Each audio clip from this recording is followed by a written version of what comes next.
Voilà, Messiat Adishmaya, aujourd'hui nous allons voir le thème suivant. Gitin d'Afraftet, quelqu'un qui loue une maison et qui la sous-loue.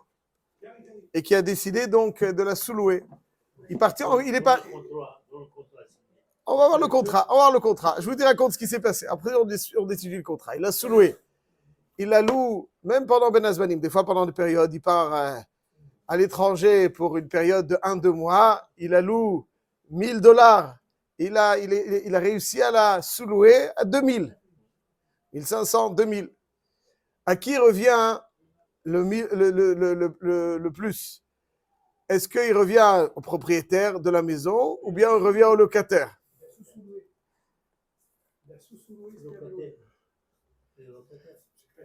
Hein? Au locataire. Ouais. Alors vous dites et vous, si vous l'avez fait, qu'est-ce qu'elle le dit? Lui, il ne sait pas, mais Hachem, il sait. Mais imaginons que. Alors voilà. Alors on va essayer de voir. La Mishnah nous enseigne que Ameviget Beret Israël Vechala. Donc quelqu'un qui est dans l'impossibilité d'aboutir sa shlichut. On lui a donné un get, c'est un shliach holacha, d'un get, et puis il est incapable d'arriver au bout, parce que pour une raison quelconque, il a un empêchement. Est-ce que le shliach, il peut nommer un autre shliach? Est-ce que shliach ou c'est shliach? Il est payé ou pas? Non, bien sûr. Ah, bien sûr que oui. Étonnant ce que vous dites, monsieur Cohen.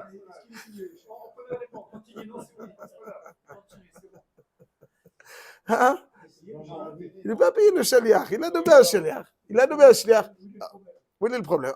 Donc, shliach ou c'est shliach? Parce que moi, lui, j'ai nommé à lui shliach. Est-ce qu'un shliach, il peut nommer un autre shliach? Bon, pas évident, c'est pas évident. Bien sûr, le Baalim, il n'est même pas au courant. Le shliach, pendant son voyage, il a un empêchement. Et maintenant, donc, il peut pas aller amener le guet. Et pourtant, il peut demander à un autre shliach, et lui-même, il nomme le shliach. C'est un chidouche, que shliach ou c'est shliach. Par exemple, ça marche. C'est ça que la Mishnah nous dit.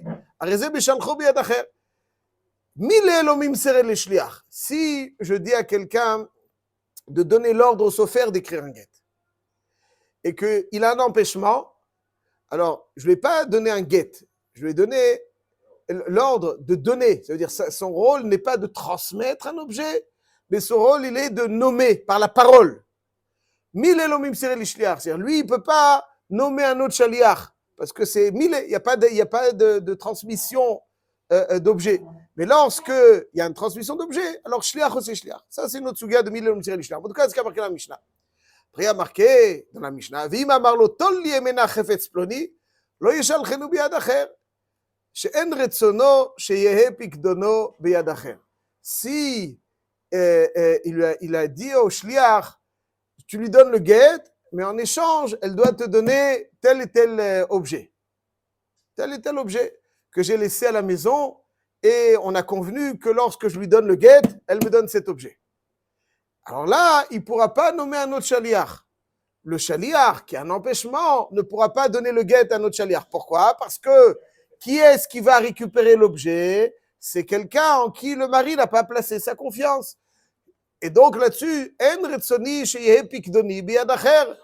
pas? Donc ça veut dire que si je nomme quelqu'un pour garder un objet, il ne peut pas dire, bon tiens, moi j'en ai marre, je suis fatigué, je vais le donner à quelqu'un d'autre. C'est une pshia, comme c'est marqué dans Masechet Baba Metzia. Pourquoi? Parce que et là, la même chose ici, à partir du moment où il a mandaté le shliach de donner le guet, certes, mais de récupérer un objet en échange du guet, c'est pas bon. Pourquoi? Parce que s'il mandate un autre shliach, c'est cet autre shliach qui va récupérer l'objet. Or, il ne peut pas récupérer l'objet quand il n'a pas été mandaté par son propriétaire.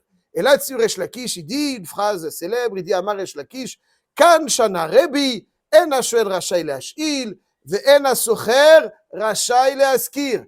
De cette Mishnah, on va déduire qu'un socher, lorsque je loue un objet à quelqu'un, et que lui veut le louer à quelqu'un d'autre, au même prix, ou moins cher, peu importe. En ha-socher rashai le'askir. Pourquoi? Parce que lorsque je loue un objet, je le loue en plaçant ma confiance en le locataire. Et lorsque lui, le locataire, va le donner à quelqu'un d'autre, moi, propriétaire, n'ai pas confiance en quelqu'un d'autre.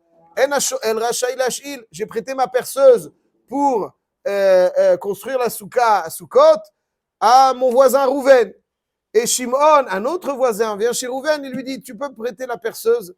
C'est pas à moi la perceuse, c'est à quelqu'un d'autre. Il peut lui prêter? Non. En hashoel rashai lash'il. En hasocher.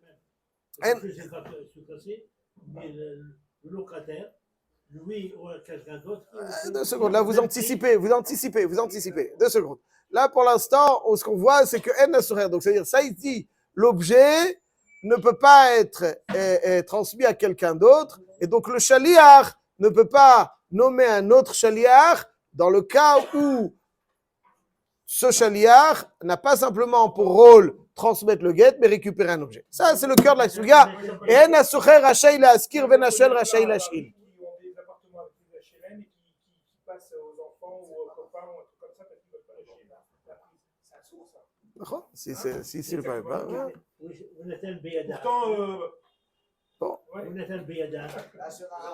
Non, c'est pas la chenara. On n'en sait rien. Alors. Le mari, C'est pas l'exemple. il a un goy shaliach comme lui. Ils ont besoin de Mais le shaliach est dans la shaliach. C'est pas Mais le guet, c'est pas un objet de. Le guet, il peut le donner, mais pas l'objet qu'il va recevoir. Vous êtes un béada. Le mari. Le shaliach, c'est comme shlucho shel adam kemoto. Mais shlucho shel. shlucho c'est gam kemoto. Shlucho shel shlucho kemoto. C'est kemoto. C'est un chidouche shel la suga. Shlucho shel shlucho kemoto. S'il lui a donné le guet, ça marche. Ok. ושילח ושירה שהשליח עושה שליח. רבי אברהם, חזק וברוך. קידושין? דף מ"ב, חזק וברוך. חזק וברוך, merveilleux. שליח עושה שליח. Il dit Rabbi Abraham que c'est une dracha dans Masechet Kiddushin au début du Perek. האיש מקדש, ושילח ושילחה שהשליח עושה שליח. Très bien. טוב. אבל quand il s'agit de récupérer l'objet, ça non. parce que אין רצוני שפיקדוני ביד אחר. אין הסוחר רשאי להזכיר, אין השואל רשאי להשאיל. S'agissant d'un appartement, est-ce qu'un socher a le droit, lorsque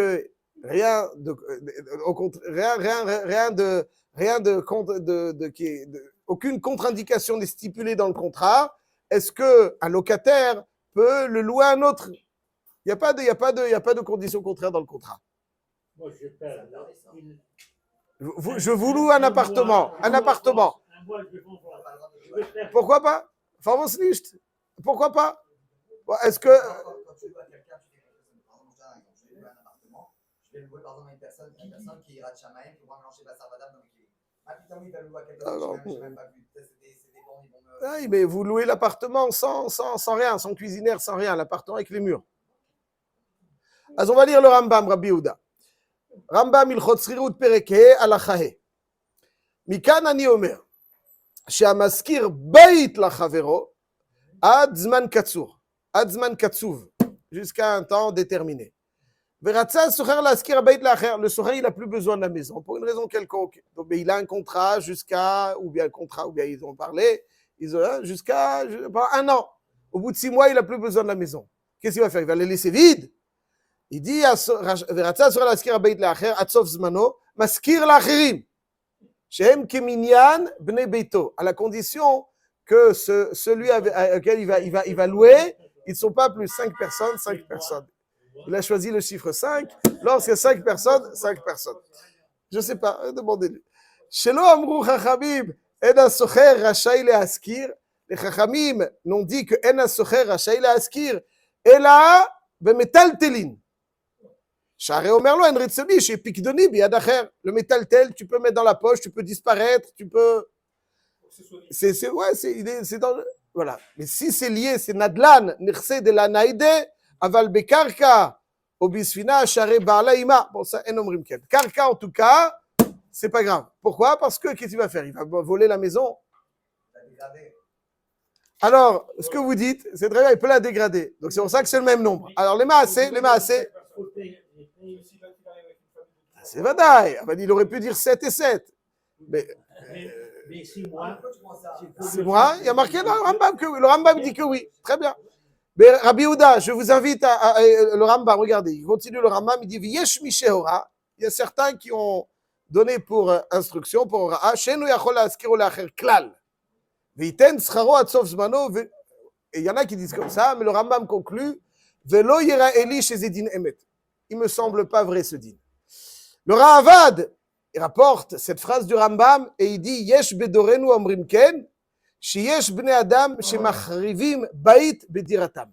Il y a des gens qui détruisent leur lieu d'habitation. Ils vont faire des trous partout, ils vont détériorer, ils vont noircir les murs, ils vont bon. Oui, mais là, on est dans le cas, est-ce que Dagober Bichlal, il peut louer à quelqu'un d'autre normalement? Le Rambam dit que oui, comme ça c'est l'Ifsak dans le Shulchan. Le Ravad, il dit que non. Enfin, il dit que non. Ouais. On le refait tout, Ça, il faut courir après la personne des fois, mais il n'y a pas marqué qu'il doit en faire neuf. Ça, c'est pas marqué. C'est une tana, ce que vous dites. Ouais. Mais chez là, si je suis prêt à prendre le risque. Bon, voilà. Ok, parfait. En tout cas, dans le Shulchan Aruch, Siman Shin Tetzain, Choshen Mishpat, il y a marqué qu'on peut louer à quelqu'un d'autre. On peut louer à quelqu'un d'autre, donc un dira. Il y a une différence entre un objet qu'on ne peut pas prêter lorsqu'il est prêté ou loué. Donc, ça, c'est. Chav, dans notre cas, alors c'est vadaï que si j'ai le droit, imaginons que j'ai le droit de louer l'objet, ouais, de louer ici l'objet, l'appartement. Je le loue à 1000 et j'ai trouvé quelqu'un qui le loue à 2000. À qui revient le plus? À moi ou au propriétaire? À moi? Non, arrêtez. On a le droit, on a dit. On a le droit. J'ai loué quoi? Quelque chose. Et si le propriétaire est au courant, il va dire oh, qu'est-ce que c'est en train de faire? Et alors, on parle que ce que le propriétaire est au courant. On n'est pas des. Le propriétaire, il est au courant qu'il a gagné 1000. Il lui dit, sache, ton appartement, je l'ai loué à 1000. J'ai trouvé un autre locataire pour une courte période. Il m'a payé 2000. Si au contraire, c'est. En adam ose srora beparato shel chavero. C'est pas la même chose. En adam ose srora beparato shel chavero. C'est-à-dire que quelqu'un, yadoua la Mishnah dans Masechet Baba Metzia, mais c'est quelqu'un qui va payer le prix de Gouf Apara. Mais là, je lui donne le droit que j'ai. Moi, j'ai un droit d'habitation dans cette maison, je le lui donne. Il paye j'ai un droit d'habitation, ce droit, je lui donne. Il paye ce droit que je possède. Donc, pas de l'eau. Non, si, non. Le propriétaire et le locataire, c'est stipulé qu'il n'a pas le droit de louer. C'est un cas différent. Là, dans ce cas-là, ça que je dis, oui, en général, dans les contrats aujourd'hui, il y a toujours marqué ça. Mais c'est pour ça que je dis, dans un premier temps, dans quel cas il a le droit? S'il a le droit, le sachar revient au maskir. Au maskir, au socher. C'est-à-dire, à celui qui loue, au maskir au deuxième, ouais. Le socher qui est maskir. Je donne. Et comme vous dites très bien, c'est, en général, dans les contrats aujourd'hui, c'est stipulé explicitement qu'il n'a pas le droit. Donc, si je n'ai pas le droit de sous-louer le bénéfice, à qui il va revenir? Au propriétaire de l'appartement. Pourquoi? Parce que si j'ai un droit et que j'ai la possibilité de le transmettre, ce droit al pied halacha, alors je transmets ce droit, il me paye ce droit qui m'appartient, que j'ai donné. Mais si je n'ai pas la possibilité de transmettre ce droit d'habitation, donc finalement, ce droit d'habitation qui était personnel a disparu lorsque quelqu'un d'autre vient s'incruster dans la maison. Donc il habite dans une maison dans laquelle je n'ai pas de droit. Donc il n'a pas profité de mon droit, je n'en ai pas pour le transmettre. Il a profité du droit de la maison du propriétaire. Donc comme il a profité de la maison du propriétaire, il doit payer au propriétaire. Donc alors maintenant il faut bien préciser tout de suite Rabbi Shalom, les maasé, il faut voir que des fois, ça il faut discuter avec le propriétaire. Des fois, ce que le contrat stipule, c'est qu'il ne veut pas que vous sous-louez pour durer comme ça. Mais si vous partez en France 3 semaines, Ben Azmanim, un mois, des fois le propriétaire, il faut lui dire, il permet. Il va la permis. Ce qu'il ne veut pas, c'est que vous fassiez du bien.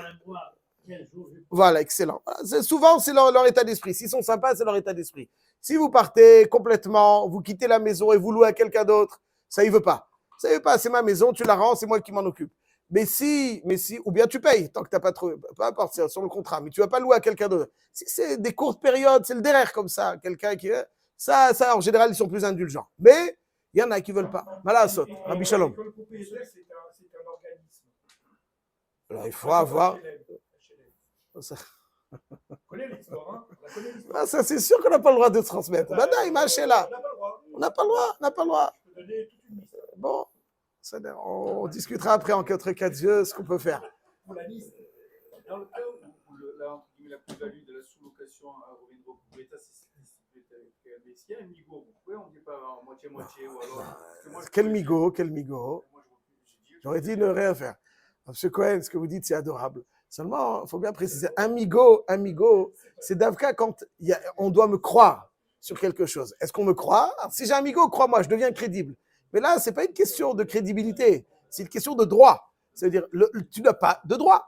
C'est-à-dire, transmettre quelque chose que tu ne peux pas transmettre, finalement, tu ne peux pas le transmettre. Donc là, le gars qui habite, il n'habite pas chez toi, il habite chez le propriétaire.